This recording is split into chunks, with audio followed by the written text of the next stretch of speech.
Hello, everyone, and thank you so much for attending today webinar. This webinar it's live in YouTube.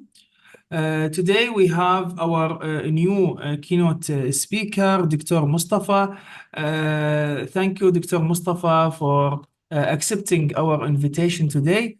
Dr. Mustafa is an educator with a demonstrated history of working in the British higher education industry for more than 10 years.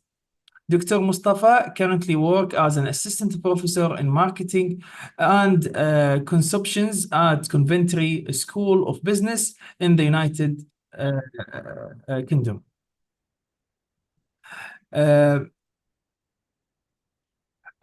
the Knowledge Hub University in Egypt. So you work in the two university, Doctor, right? I'm working in the Egyptian branch. It's a UK university, Coventry University, but this is the Egypt branch. Yes. They have many branches. He holds a PhD in Islamic marketing, a Master of Science in Marketing from University in Lancaster in UK, and a Bachelor in Business Administration from Loughborough University in UK.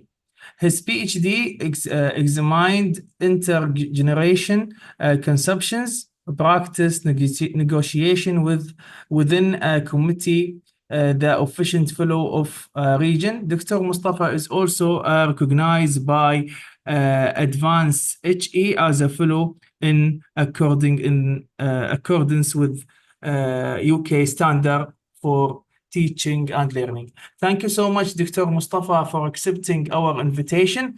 You have the right to talk in Arabic or in English. It's up to you. You have 45 minutes. And then we will open the floor for any of the question, inshallah. Thank you so much. And thank you so much, Dr. Ahmed, for having me in ITAR for the second time. It's my pleasure, Yani, to be with you in this webinar. And can I know the background of the audience? Are they planning to apply for a PhD? Are they a faculty now, or are they audience that are just interested in this webinar, or it's not possible? No, yes, they can open the mic and talk. Please. Yes, I would love to hear the different backgrounds that we have to take this into consideration while giving the webinar. I just finished my master degree in Manchester, and I'm planning to study a PhD in the UK. Okay, congratulations. Thank you. Manchester is a very good university. Thank you. Who's else? If you want to introduce yourself and tell us what are you planning to do? Are you planning to join a PhD soon, or you're just interested in the topic? Do you have other audience interested to share their background? Sarah, Salah, Hamid, Khawla, if anyone can please share your experience, or in which level are you in education? Are you in master degree, or you just finished your master degree? Yeah, Ajmal? Yes, Assalamu alaikum. I am a teacher as well for 7 or 8 years in University of Lahore, and Allama Iqbal Open University over here in Lahore. But now I am in Multan for business development, small business development programs, and my subject is international finance, managerial accounting, and cost accounting, and managerial accounting, and my intended PhD is in finance, especially in current assets versus fixed assets. The main topic relating to this issue, and I'm trying to of Honorable Khalid, and like to of institution, like hopefully, inshallah. It's nice to have you, and I hope that this webinar would be beneficial for you. So I can now start, but I just want to say a disclaimer that Yeah, I'm saying I hope that you find this webinar helpful. I hope. Okay, I'm very thankful to all the organization of ITAR and Egyptian scholars and Dr. Khaled Hussaini as well. Thank you very much. Thank you so much, and I wish you best of luck.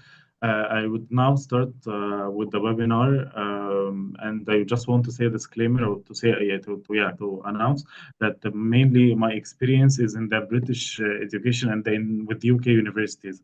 So this disclaimer means that it might be different if you're going to pursue a PhD in the USA or in Canada, or if it's in Arab country or in Middle East. So mainly about the UK, but I think that the differences between applying in Europe but then in the USA and Canada is not a big difference, but it might have a difference. Like for instance, most of the American universities, they have 2 years program for courses, which is not the case in the UK. Most of the universities in the UK now, they don't have a lot of courses. They just give training sessions. They are starting to get rid of this. So that's why the structure of programs could be different. And they take like in the US 2 years for the thesis or 3 years, but in the UK it's from 4 to 5. I'm going to share my experience about the UK. So I'm hoping that you can see my screen. Can you see my screen? Yes. Yes, okay, Dr. Ahmed, thankfully introduced me and he said all the necessary information. I left my emails if you want to. Dr. Mustafa, the screen is not showing, so the slide is not showing. Please, can you share it? We can't see Yeah, the sure. video.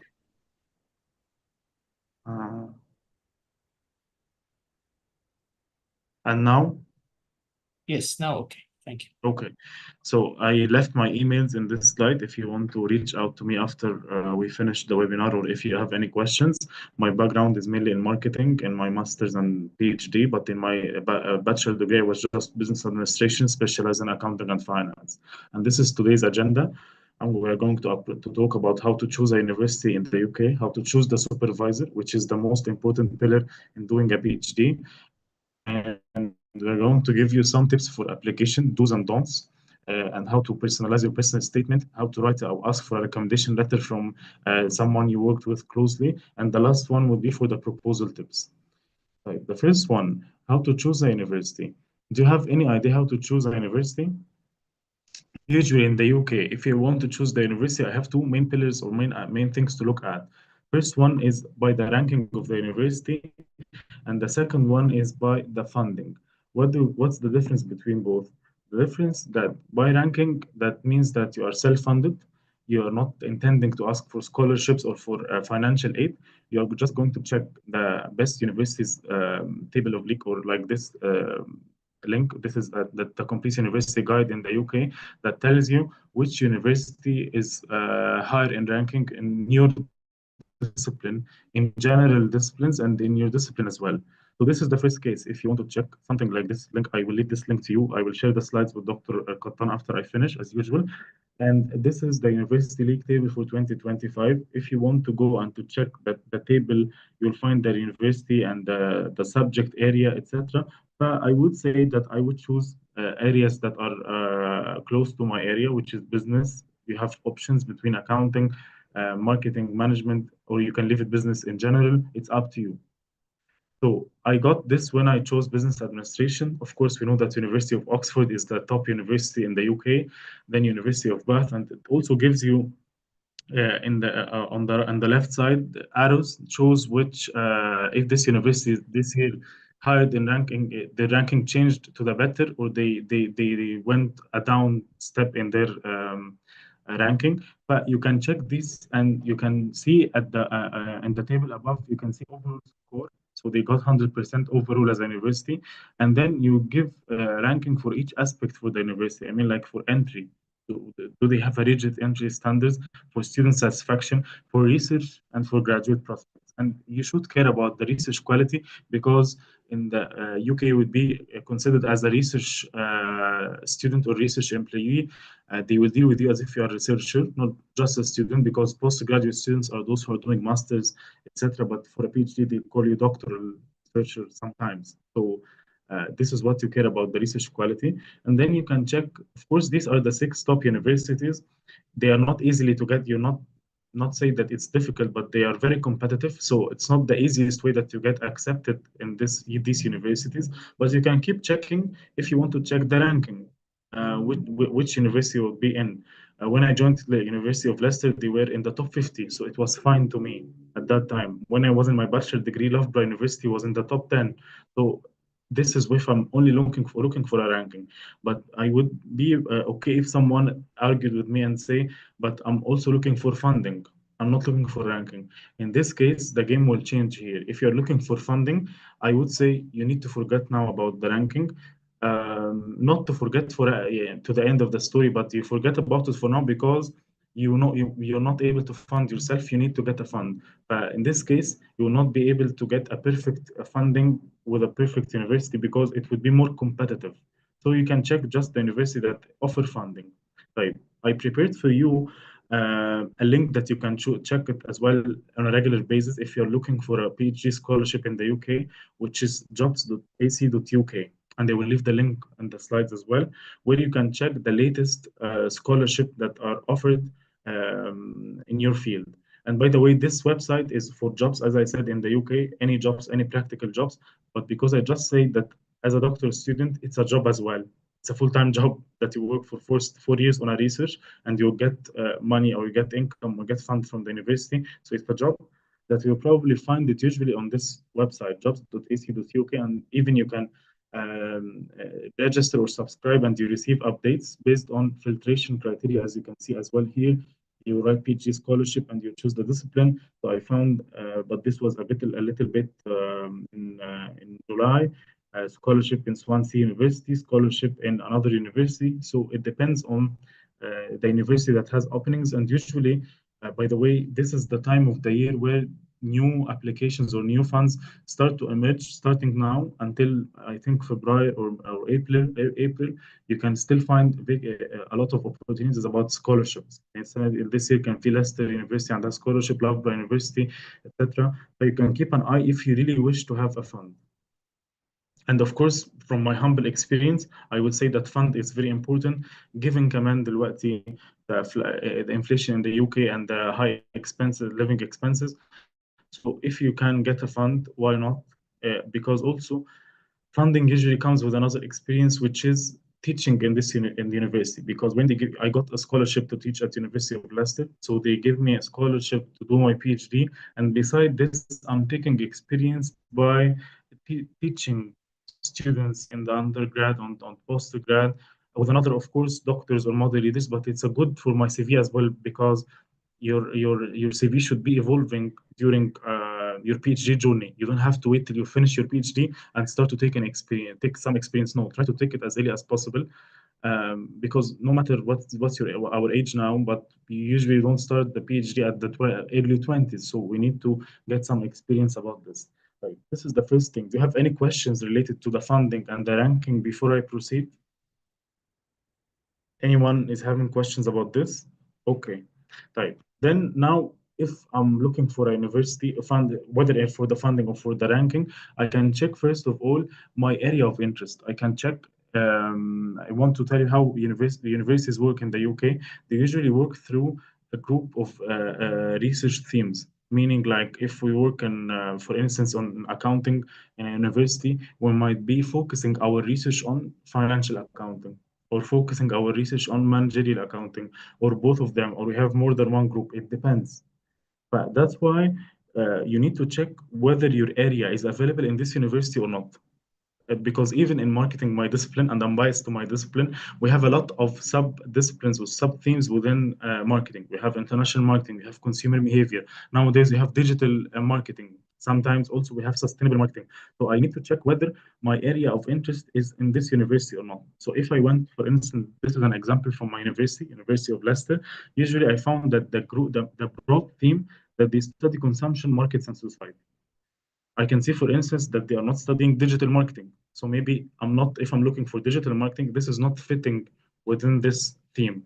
Or if I'm looking maybe for other broad, like sustainability could fit here under society, under consumption. But if it's a very specific digital marketing area, it's not available here. And you can see the lead, and the lead usually is a doctor, and he's leading this group. So he might be or she might be your contact person if you wish to proceed and to apply to ask about even prospect for PhD in this university, because usually universities in the UK nowadays, especially Kaman, they are looking to recruit students as well as you are looking to join our PhD program, and they are looking to recruit PhD students as well, because it's part of the job, it's part of their income, it's part of their growing, it's part of the ranking that I showed you at the beginning. This is another example of another university, example two, which is University of Birmingham. They have also a vibrant theme. They study, for instance, culture in marketing. So culture also is an aspect in market that they are also studying. And this means that the professors in this university are publishing usually their research within this theme, as well as the PhD students are studying this within the theme as well. But culture is a very diverse group, so it could fit with any people in marketing. And they have also, I think, another discipline that I don't remember, but this is how you check whether you have your research theme fits with the group or not. Because I want to raise here 2 points. You might be coming from a background already, or from a university in Kuwait, in whatever, and you have already started to build a specialization. I mean, like, you're specialized already. So you want to continue building your experience in this, because you'll be back to Kuwait, to Egypt, to whatever, and you have already specialization. I can see that someone wrote something in the chat. I'm not sure. What does funding includes? Very good question, يا صالح. بص يا صالح, it's different from an institution to another. يعني some institutions, they give you not pocket money, stipend, which you can use for accommodation, and they give you partial funding for the tuition fees. Some universities, they exclude you from tuition fees, and unfortunately this is not that common now, خلاص. And some universities, they give you stipend and a salary because you work for them as a teacher, as a linked seminar tutor, and you can use this salary to pay for your tuition fees. So it's not standardized. Each university, they announce in the announcement what does their scholarship include, whether they cover tuition fees or not. This is, you can ask about, and they usually state it in their announcement, in their advertising. They say what does it include. But this is my response to you. It's not standardized. Okay, I hope ان I satisfied your question. Okay, طيب. Hope you can still see my screen, صح? Can you still see my screen? Okay. So as I said, now we're back to the part related to research team. For the research team, as I said, you might have, I said, you might have an interest, and you might just want to pursue a PhD, and you're flexible or open, you don't have an area. يعني خلاص, I'm going to apply because I just want to proceed PhD in marketing or in accounting. In this case, I would see what the departments, what research team is dominant within the department, and I can adjust my proposal accordingly, because I'm not interested in a specific theme or in a specific area. That would be more flexible, that you tailor this depending on the university you're applying for. Right? Now we move to the second and the most important step, and the most important mistake that most of the PhD students do, including myself. I'm not excluding myself, because I've been part of this experience, which is not choosing the proper supervisor. Or I'm not saying not choosing the proper supervisor. I'm saying that there are some checks that we can do before choosing a supervisor to guarantee that at least I did my homework well, and that I'm avoiding the risks as much as possible, or minimizing the risks. However, at the end of the day, if you're applying abroad from, as I said, your country, from the Gulf, from Middle East, and you're applying online, so you might not form a full impression about the supervisor until you meet and start to work. However, there are some checks that if you can do, they will minimize the harm or the risks as well. And it will be very illogical if a student didn't go through these checks, right? Because خلاص, I said we cannot choose the right supervisor. We would hope that would be the right supervisor, but at the end of the day, we are human beings. يعني we can never say or guarantee until we deal with this person. طيب. So the answer is maybe. However, yes, do a proper research about your potential supervisors please, to avoid choosing a wrong supervisor. You might choose a wrong supervisor. How? Let me check with you the 4 checks that you need to think about. 4 prior checks prior to choose the supervisor. First of all, check their previous publications. Previous publications means that they are actively publishing and they have a good profile of records. You can check this through Google Scholar, through ResearchGate, through their website, their profile section on the university website. You can find that they have a section for publications. You can see what are their how do their publications look like. Do you see yourself able to engage with them in such a conversation? Do you see yourself able to work on producing something like this? Because usually it's beneficial for both of you to publish during your PhD or even a post PhD. So this is their style. Would you be able to do this? عشان it would be very illogical if I thought I don't like the publications or may not like, because we're not talking about liking or disliking. I'm not interested in these publications and still choosing this supervisor. So this doesn't make sense. If you want to work with them, you need to check or familiarize yourself with their publications, please. And to check also their research interests, because they might have changed the research interests. 10 years ago, they worked on something and now they are changing their interests. We are both human beings and academics. We change our interests on the go. So yes, you need to check this, please. The second one, to check that they have good number of completions under their supervision. How can I check this? You have the usually online library for each university where they have already finished thesis before, and the British Library, but I think they are now under hack. British Library, anyone who finished their PhD in the UK, they take their PhD copy to the British Library. So we can check this. Why I'm saying we need to check that they have good completion, number of completions, because I don't want you to be the first student for this supervisor. يكون supervisor just finished PhD and you be their first supervisor. No, if they are just finished their PhD and their early career like myself, they can work as a second supervisor with another experienced supervisor. Why? Because usually someone who had more completions, they have an overview. They have been through this before as a supervisor. They know how to support students from the beginning till the end, and they know that at the end of the day, they are not seeking perfection. They already want to support you because they already have good enough experience before. However, new researchers, early career grads, those who are still having just finished their PhD, they might be having personal calculations in the formula. Meaning, like, this is my first student, I have to do something perfect. I have to show everyone that I have knowledge because I just finished my PhD. I don't want to everyone to look at me that I'm still learning. No, although we are all learning at the end of the day. But you need to check that. I prefer if they have another completions before, at least 1 or 2. This means they have been through this process before. But check this. لأن برضه, by the way, usually a lot of supervisors, عشان تبقوا عارفين, in the UK, they get paid to supervise you. They put supervision in their annual review. So it's part of their money, their income, and part of their promotion. So that's why they want to hire PhD students على طول. So they can just tell you, yes, تعالى, I will supervise you, and then they will give you a hard time. That's why please make sure that they have good number of completions before, or at least 1 completion, عشان not to be their rapid test. يعني تبقاش انت rat test بتاعهم، الفار التجارب بتاعهم، يعني as much as possible. Unless you know بقى that you've met them in conferences or something, that would be good. But usually حتى في UK بيخلوا في the main supervisor is someone experienced, and the second supervisor could be early career researcher like myself. Number 3, check someone that you are inspired by and proud to be associated with them. What does this mean? This means that for a supervisor, I hope that you publish in the future together. So in this case, make sure that their work, if they have any public speaking material on YouTube, if they have their prior work before, that they are some people who doesn't have any hidden agenda. Like, for instance, they're not racist against مثلا Muslim. They're not Muslim racist, not only Muslims, against Middle Easterns as a whole.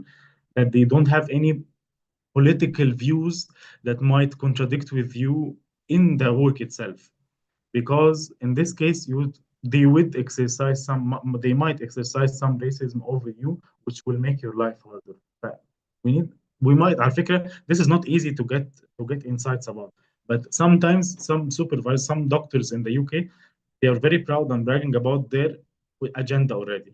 If you know that they are totally against this, don't say, Wallah, I'm just working on my PhD. I don't have to have the same views, because they would affect you as well.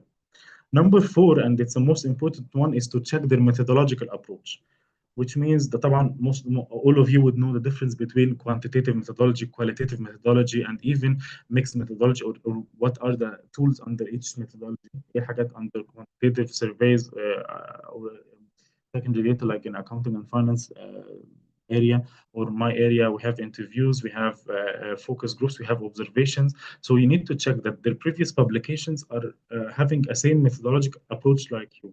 ممكن as a supervisor اقول لك yes, come, you want to work on quantitative methodology وانا ابقى qualitative methodology, اقول لك okay, come. But when it comes to the part related to methodology, which is a very important part in your PhD, they won't be of that help. They will leave you on your own. Of course, PhD is an only journey, but they will not be having any input to give you and to teach you during your PhD, which is also something that we look for. And your supervisor teaches you a lot. They take you, of course, you do your own work, independent research and everything, but they need guidance. In this case, they would leave you back to check this guidance from somewhere else, because they are not familiar, for instance, with quantitative methodological techniques or data analysis. That's why do not ignore this, and to say he might welcome, yes, okay, I would work with you on a quantitative project. But if you know that this is not their work, this is not good. This is not for your interest at all. But either you have the same methodological approach, or I don't recommend this as at all. And plus كمان على فكرة, when they get examiners at the end of the day for your PhD viva or مناقشة, they usually get someone who has a methodological approach similar to you. Otherwise, they would be biased to their methodological approach. They will not be easily convinced with your different methodology that the one they are get used to apply. This is number 4. In application in general, after we chose the supervisor, in application there are some do's and don'ts that we don't need to do right, or I recommend that you do well. First of all, do personalize. Yes, personalize your contact email with each supervisor. When you find that there's a potential supervisor, you can start contacting them and to tell them that I'm interested in your session, I'm interested in your to join you as a supervisor if you have capacity, etc. In this case, ما يبقاش عندي one email that I usually send to all supervisors. No, you need to personalize it to make the person that reads your email knows that you chose them for a reason. لأن a lot of doctors in the UK, they got not millions, they got tens of emails, I would say, per month for asking for PhD supervision. They won't be able to read them all or to respond to them all. So you need to tell them while sending them an email why you're interested in them specifically. You can refer to your research interests that match their interest. You can refer to recent work that they have produced. And the second one, also, do personalize your proposal according to each university. Each university, they have a different proposal format. Some of them needs one-page proposal. Some of them needs 2,000 words proposal. Some of them needs 3,000 words, etc. Do not have a proposal, because خلاص I know that proposal is a hard process. يعني عشان to produce a proposal. ما جيش proposal and I disseminate it to all supervisors or all universities. No, because they have different format. You need to check them. Number 4, number 3, do cite your supervisor.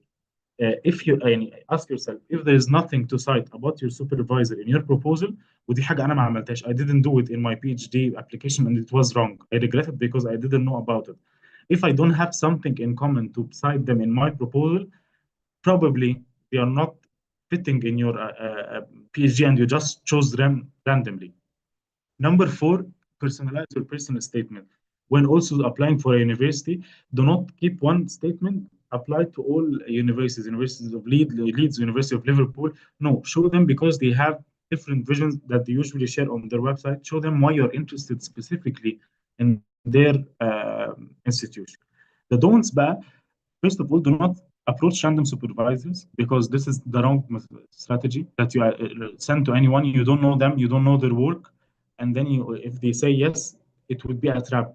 Believe me, in the future, it will not be good, because they might be in a need now to have a PhD student, regardless what they are going to do. فبلاش this way. Second thing, do not send to all supervisors in the same department at once. لأن this is a wrong strategy as well, because we are يعني if أنا دكتور أحمد القطان, if you are colleagues at a university, we are going probably to talk usually مثلا that someone sent me about a proposal or about a PhD. If you're sending all supervisors, this is mass mailing. Probably they are not a good strategy because they are going to talk, and maybe this means that you're not focused. You're choosing people randomly. You can wait until you receive a response that the supervisor is not interested, so you can send to another one in the same department. Or if they ignored you for more than 15 days or 20 days, خلاص, you can approve someone else. Number 3, do not provide generic recommendation letters. دايما احنا بنطلب recommendation letters from our previous managers, line managers, supervisors in the masters. But do not ask them to do personalized recommendation letter that speaks about you. I will give you example in a bit. And do not choose a supervisor أكيد who is not expert in your field or your methodology. يعني برضو sometimes our fields are very niche. يعني أنا مثلا كنت specialized in Islamic marketing. Only one supervisor, one doctor in the UK can supervise me, or 2 doctors, but I didn't match with them because of their institutions, and they didn't have PhD programs at that time. واحد منهم بعد كده my examiner. I chose someone who was very close to the area about culture, religion, مش شرط إسلام. طيب, I'm giving you a sample of the email to approach for supervisors. طبعا you need to address them properly. دي professor, دي doctor. ما يبقاش في ناس كده يستart الايميل without any introduction. They throw facts or they don't give a proper introduction. Avoid doing this, because this will give an impression about your professionalism and your politeness. But it's my pleasure to be in contacting and pleasure, yes, being in contact with you. And you start to introduce yourself. I'm who and where are you? What are you doing? And maybe a previous history about you, where you graduated. And I assume if you're doing your PhD or just finished your master's, and you can start saying that you developed a proposal related to some these points that already around your proposal, and that because you have seen their interest. You might probably say that you have seen their publications. You might think that they are a good fit for you. And then you finish the email by looking forward for your reply. Do not ever, Bardo, start by sending your proposal as if you are imposing it on them. But be polite, ask for their consent first. Can I send you my proposal? If they say yes, then send it. But do not keep sending it without يعني, this doesn't give a good impression about you as well. So this is the sample email. Sample of personal statement is also similar to cover letter كده that we usually know in applying for jobs. But here you need also to specialize about yourself. In this personal statement, you can say that you completed, what did you do in your master's? I hear, of course, since this is one who mentioned that they wrote 12,000 words qualitative research before, and they wrote the topic, and then what did they do in the master's, and what they are doing. You can personalize it on yourself. Do not use AI. Do not use AI, of course, if you want, but revise on what AI produce, because it's at the end of the day, it's about you. Because the more you personalize the statement and you tell us whom you are, because personal statements والحاجات دي كلها is like the introduction between you and the university and you and the supervisors. But it's a chance that they see who you are. If you don't use this chance well and you're writing generic personal statement, someone else would provide personalized statement which would be better. And they know طبعا لو حد مستخدم AI أو كده, they know because they have a Turnitin and they have AI detector وكل حاجة. And this is a sample of recommendation letter that you can ask your previous supervisor to write it for you, or your previous line manager, that they should write something also about you, not a recommendation letter that they have it set كده for all their students or all the people who are asking for a recommendation letter. لا, something about you and what did they do with you. Because if I'm recommending someone, this means that I know them from work. مش بقول لك حاجة informal for friendship. No, from work. So they should show and give example of tasks that they worked with you before on. Right? Okay, then the proposal tips, as I said, scholarships are very competitive. Therefore, you need to make sure that you personalize your proposal to match the university required format. زي ما قلت من شوية, ما ينفعش أفضل أسند I have one proposal to all universities. No, at the end of the day, أنا عارف إن إحنا بنبقى تعبنا في البروبوزل, but it's not a big deal. You just abide by the format they put. please abide by their format. لو حد عايز 1000 words قلل البروبوزل. لو حد عايز one page it's like an abstract, work on this as well. طيب, this is the first point. The second point, also make sure to demonstrate that your proposal is updated and tackling a contemporary gap in your field. لأن ما ينفعش تبقى بتقدم proposal for a PhD which is a big project. It's the highest degree that you can get as a doctoral degree, and your proposal is not updated. You're citing people from 2015 as if this is something recent, or 2017. All these things are old. We're now been through Corona era. We have been through a lot. So make sure that you check the latest volumes or the latest publications in one of the journals مثلا that you're interested in. يعني Journal of Consumer Research for Marketeers is a very important research, or Journal of Accounting and Sustainability. ده دكتور أكيد القطان عارفه. You can check what are the latest suggestions for future research or limitations in the previous research that you can build on. But if you are citing something, if this is your research gap from 2018 or 17, maybe someone else filled it. But make sure that you update your proposal. احنا السنة دي 2024. I wouldn't expect that someone cite طبعا in the research problem and research gap we cite a lot of scholars, but I don't think we can cite studies older than 2020 or 2019 unless they are providing further evidence nowadays 2024 saying that this problem is still exists. But please make sure that you do this. Number 3, cite your potential supervisor. برضو this is important because this something that attracts them to work with you because they feel that you know them, you know their work, you are interested, and you're going to build or engage with them in a discussion. Another point, number 4, proofread your proposal well. يعني المفروض you're about to be a doctor and you're doctoral level and you're sending your proposal with some unjustified spaces مثلا, for instance in the structure, or citation is one time ascending, sometime descending, or typos, include typos, or sometimes you start the same sentence with a small letter, or unjustified usage of capital letters, etc. Punctuation. يعني انت برضو as a scholar, yes you can take some trainings on على ال English والwriting, بس you need to proofread your work with punctuation, ان يبقى في full stop and commas and use these conjunctions, otherwise it doesn't give a good impression about you. طبعا برضو احنا في عصر AI, you can use professional tool to help you proofread your proposal. The last 2 points, the number 5 relate to seek opinions or proposal from fellow experts or colleagues. طبعا احنا most of us are working in universities or they know professors from before, etc.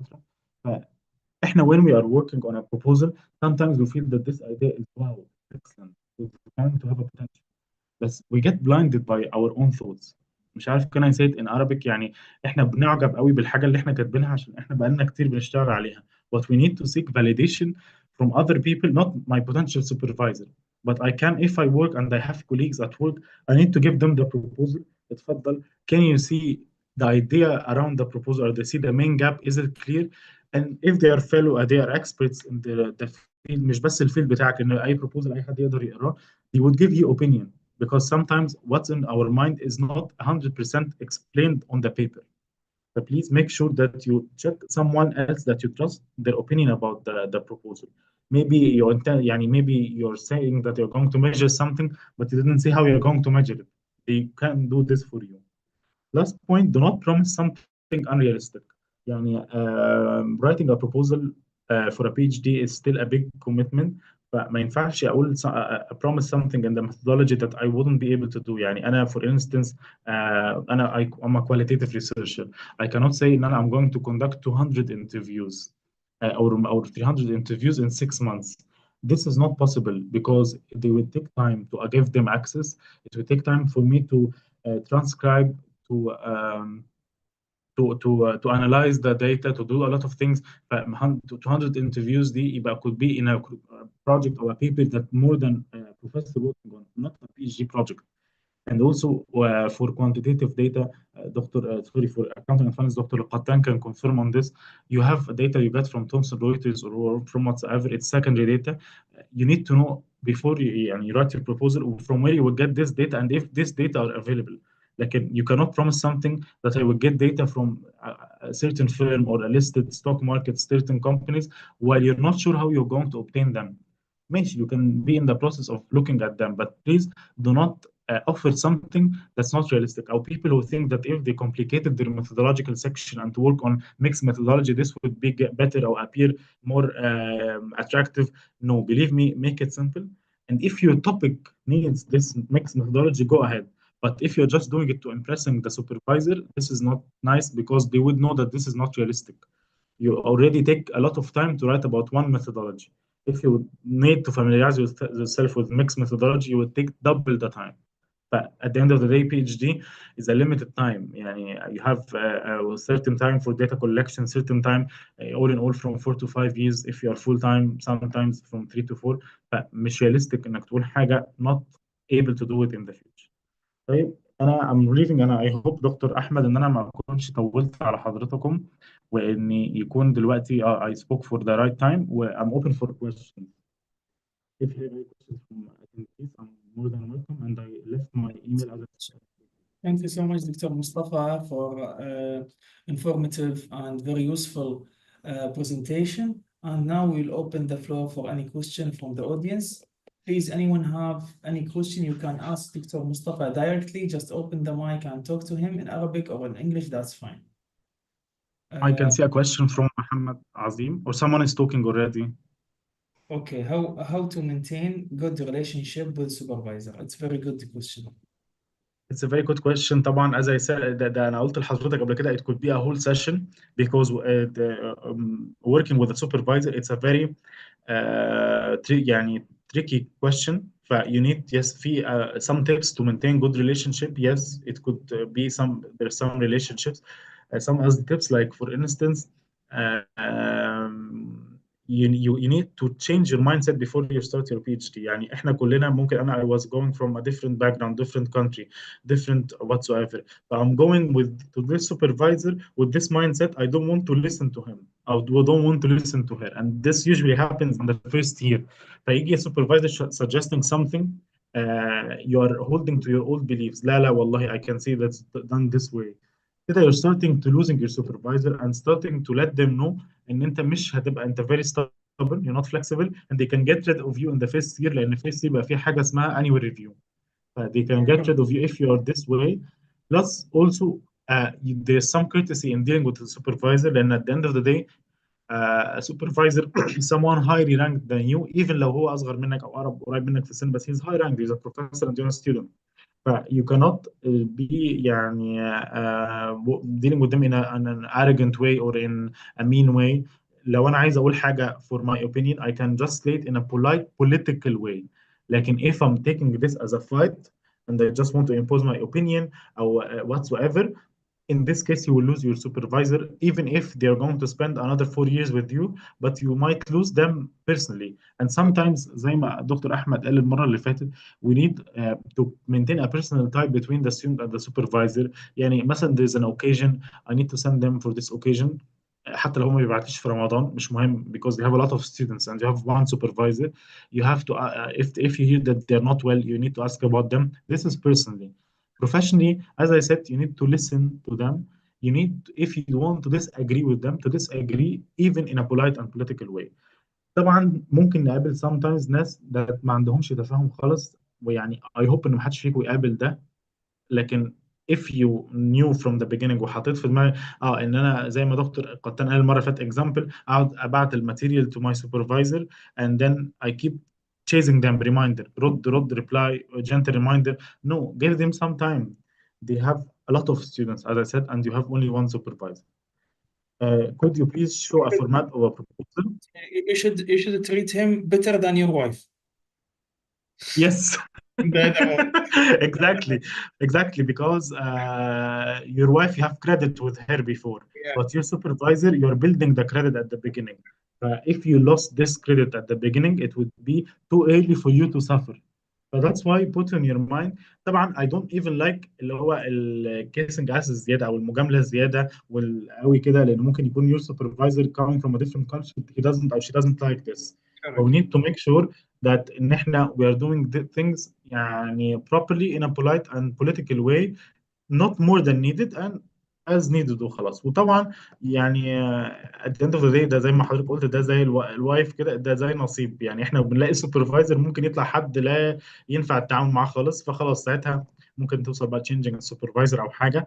but mainly انا من my experience صدقوني، لو انت مشيت على الجايدنس بتاعت انك شفت their prior work prior PhD students thesis والحاجات دي كلها، you make sure ان الراجل ده او السوبرفايزر ده اتعاملوا مع another students and another people before. لو لقيت حد publications مش كتير وحاجات قديمة أو sole author usually and ما عندوش supervision كتير لcompletion، يبقى هنا ممكن يكون في مشكلة.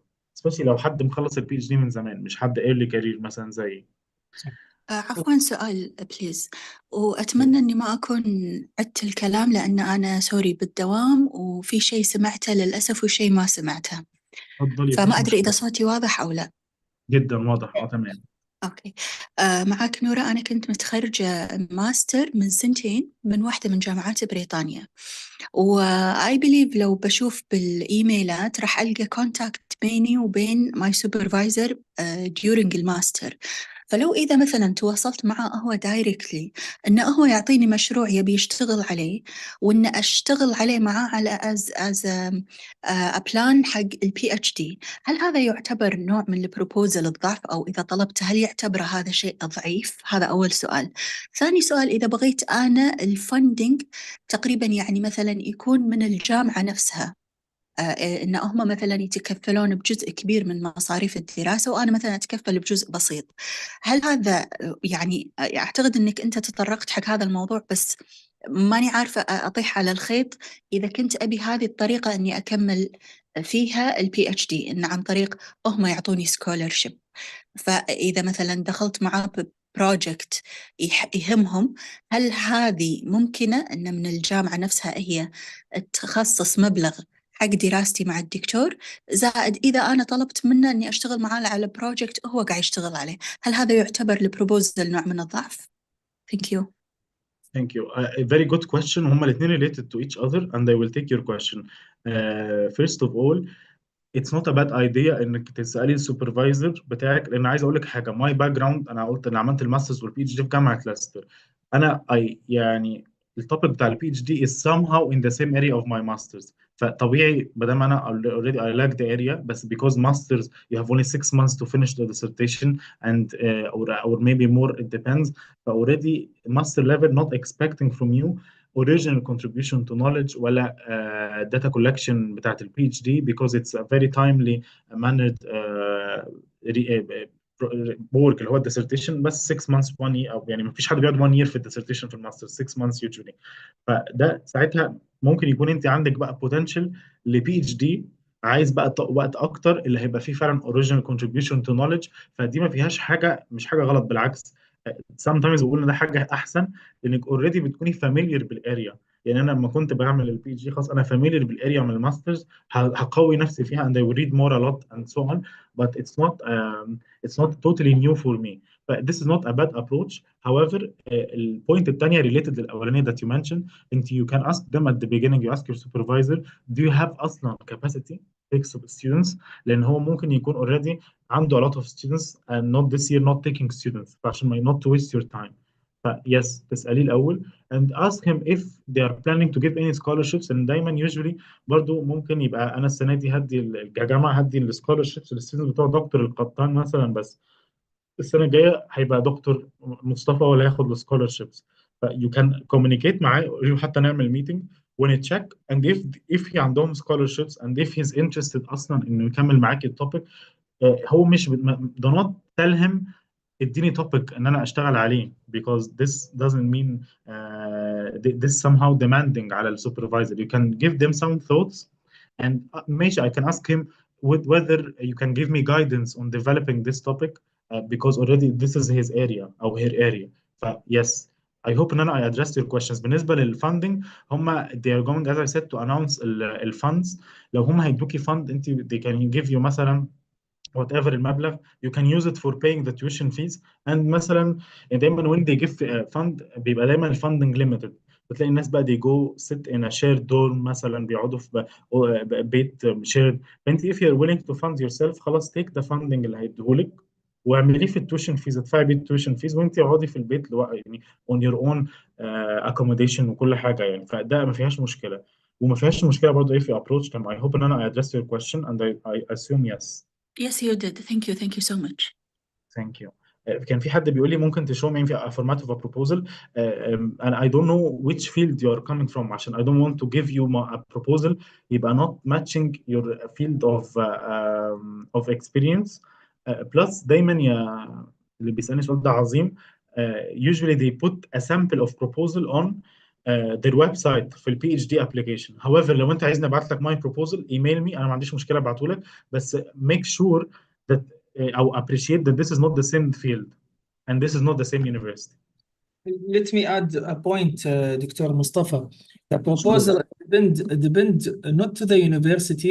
First of all, I think Noura, عندي شو اسمه تعقيب على نورا regarding the funding. First of all, you want to make sure that the university is accredited or approved by higher education in Kuwait. يعني مو مهم ان هم they funded واخر شيء الجامعه مو معترف فيها، ما استفدنا شيء هنا. ف this is the main thing. اوكي هذا حق نورا. Yes, sure. أكيد. Thank you. ثاني شيء بخصوص عظيم بخصوص the proposal. You have first of all, it's not about the university, it's about the professor or your supervisor that you want to choose. Okay, so first of all you need to check his profile and mainly the publication and the student that he or she supervised, so you can know the scope that what he work on, which scope, which subject. After that, from the topic and the thesis that he supervised, here you can know the area. After that, go back to this Google Scholar and check the at least 5 to 10 recent paper that talk about these topics. Then after that, go below down in the conclusion and check the future research. Okay, what is the future research or the recommendation that the researcher put it, so you can know the gap of this area, and here you can start with. So you can here start the proposal. The proposal now talked about, and please, Dr. Mustafa, maybe you can follow up with me if there is anything missing. There is two step or two part. Mainly the literature review. Of course the proposal مو معناته تسوون the whole paper. لا أكيد أنت تتعلم، يعني إحنا مو expect إن أنت you know everything of course. But at least أنا أبي أعرف كمشرف أو أبي أعرف that you know something about the topic. How can I know? From the literature review. So يكون فيه literature review at depend on the university. Sometimes they said 4,000 words, sometimes 6,000, depend to the university. Okay, so here the literature review, you should talk the background about the topic, and then about the relationship about this and that, the variable that you talk about. What the literature talk about this relationship before، يعني before you، قبلك انت، الناس اللي نشروا الموضوع، فتتكلم عنهم maybe in 1990 1982 for example. I don't know, maybe it's very old paper. So أنا هني I know that the author put the key authors from this topic. فأنا شيكت إن أنت فعلا الأوثر هذا أو الريسيرشر أو الستودنت حط في البيبر في البروبوزل الكي ريسيرشر، الناس اللي أساسا بدوا في البحث، الناس الأساسيين في هذا البحث. Second thing, I want also make sure that you put recent paper عشان لا يقول السوبرفايزر او المشرف ان this proposal is very old، لان في منكم يكون البروبوزل قديم، يعني for example 10 years ago 5 years ago او حتى 3 years ago it's still old. فانا شلون can I know this proposal is new؟ So you should put a recent paper. احنا وصلنا 2024 so at least you put 2024 23 as well. So هنا هني اوكي. After that خلصنا من هالبارت which is the literature review. البارت الثاني اللي هو الميثودولوجي. انت الحين فهمت، طيب انا ما عندي مشكله انك انت تفهم، بس انك انت فاهم الموضوع، بس هل يمكن تطبيقه؟ لان هذا موضوع ثاني. Can you apply it؟ طيب شلون apply it؟ طيب for example انت تشيك من البيبرز that published already about the area. هني for example I can collect the data from this database, or I will collect it from financial report or whatever at different انت كل واحد حسب تخصصه. بس انت you should know how you can collect the data, and for example also how you can analyze it. انا ما اقول لك معناته انك انت فاهم في الموضوع، اكيد انت جاي تتعلم. of course you should know how to deal with analysis and this stuff, and this is one of the question that the supervisor will ask you in the interview. لان بالدكتوراه ايضا في التقديم في interview mostly، يعني most university there is an interview. بالانترفيو راح يسألك نفس الشيء، منو الكي اوثرز، تكلمني عن الموضوع، how you can apply، شلون الميثودولوجي، how you will يعني apply this idea from this هذا، what is the gap of this paper. Okay, so you should know this stuff. So هي البروبوزل two part، الليترتشر والميثودولوجي. الليترتشر الشيء القديم the old، وشنو قالوا اللي سبقونا عن هذا الموضوع، والميثودولوجي شنو الشغلات اللي انت راح تطبقها او كيف راح تطبقها. اوف كورس ايضا في الليترتشر لازم تكتب اخر شيء شنو الجاب، حتى لو يعني بشكل مبسط، بس المهم ان الدكتور فاهم ان انت على الاقل فاهم ايش قاعد تقول. That's it. Back to you دكتور مصطفى. انا I agree totally مع حضرتك. انا بس برد على عظيم بيقول my interest is in sustainable reporting. بص this is away from my interest، بس انا I'm sending to you a link of هو he left I think or no I'm not sure. انا بحاول ابعت حاجة على الشات، لا he's here موجود. مش عارف ابعت ازاي على الشات. هحاول ابعت to Chat everyone. everyone. Right. Oh yeah, I sent you a link for Dr. Noha. She gave a session before with ITAR. Her interest is in sustainable reporting. Her PhD is in sustainable reporting, and she's currently in the UK. But you can reach out to her. She left her email last time for everyone for anyone to reach her. You can reach to her and speak with her about her experience. لأن أنا I'm away from this sustainability reporting mainly. I think بيستخدموا quantitative approach. It's different from mine. وعلى فكرة برضو عظيم you can look up her PhD thesis. It's online as well, published by London South Bank University. I can check what did she do.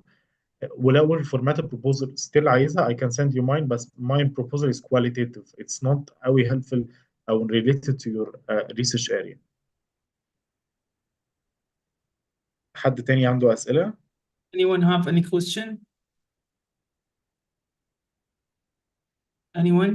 Any question?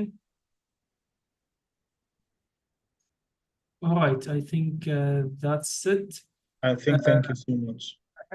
Do you have any موضوع العنصرية؟ موضوع ثاني، العنصرية تقصد شنو بالضبط؟ قصدي كذا في UK what's happened recently. أعتقد الموضوع انحل، وأساسا بريطانيا ما هي بلد عنصرية، يعني ما هي من الدول العنصرية، بالعكس شدوا عليهم في الحكومة، وأصلا الموضوع قل، وما في حاليا ما في هذه الأمور بتاتا في بريطانيا. يعني أنا ماسك أكثر من جروب في بريطانيا، وهذا الكلام كان نعم في وقت قبل شهرين أو 3 شهور 4 شهور تكلموا ناس كذي، ولكن حاليا ما في أي شيء. أنا ممكن أعلق على حاجة في الموضوع ده لأمنة. بصي يا أمنة you can check قبل ما تابلاي فور، لو قلقانه من حاجه زي دي كان تشيك السيتي وتشوف المسلم بوبيليشن فيها. يعني انا كنت في بلد اسمها ليستر، الهايست بوبيليشن مسلمين، ف it's very hard to exercise any kind of racism لان البلد هايست بوبيليشن مسلمين. فيو كان تشيك حاجه زي دي. واز اي سيد بيفور لو ما فيش اي ريد فلاجز على السوبرفايزر، ما بيحطش مثلا على لينكد ان ان هو ضد العرب ولا ضد المسلمين ولا الورك بتاعه، يبقى ذاتس فاين ان شاء الله. لكن لو حد اوريدي من الاول حاطط كده نبعد عنه بقى. بس اي ثينك ان زي ما دكتور احمد قال البلد شويه انكلوسيف. some cities اكتر من الباقي يعني some cities هتلاقي فيها حجاب، هتلاقي فيها inclusivity اكتر من other cities، بس it should be fine as دكتور القطان said يعني. وحتى لو كان الدكتور المشرف عنصري تقدر تكلم الجامعه ويبدلون على طول. والبروجرام دايركتور المفروض يكون مش عنصري يعني. اوف كورس فالقصد ان الدكتور والمشرف حتى الجامعه والسيتي وكل هذا هذا موضوع يعني وقت صغير ومجموعه معينه عادي تصير في اي دوله، سواء في اي دوله في العالم ساعات تصير هذه الامور، ولكن اكيد ما هي supported by the government ولا حتى في يعني كبلد. بالعكس احنا عشنا في بريطانيا وما شاء الله دكتور مصطفى ما شاء الله يمكن نص عمره في بريطانيا ما مر عليه، وانا هم تقريبا 7 سنين في بريطانيا وغيرنا الكثير يعني، فما مر علينا هذه الاشياء، فذاتس فاين. اكيد دكتور الموضوع يعني يعني يطول في هذا الموضوع، مثل ما انت تفضلت فيه موضوع كيف يعني تتعامل مع السوبرفايزر، موضوع اذا بنتكلم ايضا الكونفرنسز في الماستر والفي البي اتش دي how it's benefit them، موضوع how to find the right type of the right title for your proposal or for topic. This is also موضوع فالموضوع يطول جدا. دكتور مصطفى he put already or still in the screen his email, so Yes. of course you are more than welcome, and of course thank you Dr. Mustafa for that. You can ask him directly if you have any question. Also ITAR, we have many supervisors, they can deal with you and help you at least from the beginning to help you, for example analysis, for proposal, for something. We can send you his email and contact him directly and say, for example, this email coming from ITAR, and they are more than welcome to help you all. احنا هني كلها زكاة علم وكلنا نساعد بعض بإذن الله. فبإذن الله الأمور تمام بإذن الله. Thank you so much everyone for attending. Dr. Mustafa, if you have your last word. Thank you so much دكتور أحمد لمساعدتك potential scholars. This is something I really appreciated وأعتقد كل الناس appreciate it. I had a pleasure for being with ITAR for the second time, and you made me think about صدقة العلم in different ways. I'm trying to get into this when possible, when I can. And I shared the presentation على ال Zoom chat.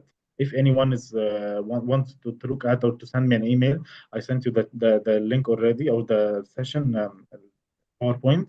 You are free to contact me at any time. I wish you all best of luck. We have all been there a lot of times. We've been there before.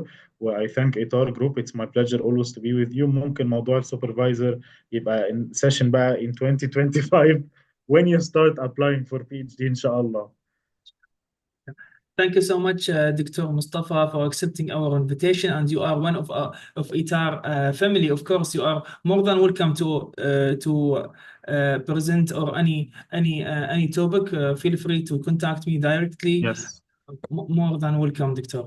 Also, I want to thank all the audience for their attendance, and the certificate, inshallah, you will receive it in this week. This webinar is already recorded in YouTube. Feel free, like Amna or Noura, ask that she didn't listen for the whole webinar. That's fine. It's already recorded. You can hear it whenever you have the free time. Thank you so much, everyone, and see you, inshallah, next week. Have a good day. Thank you. Thank you. Have a good day.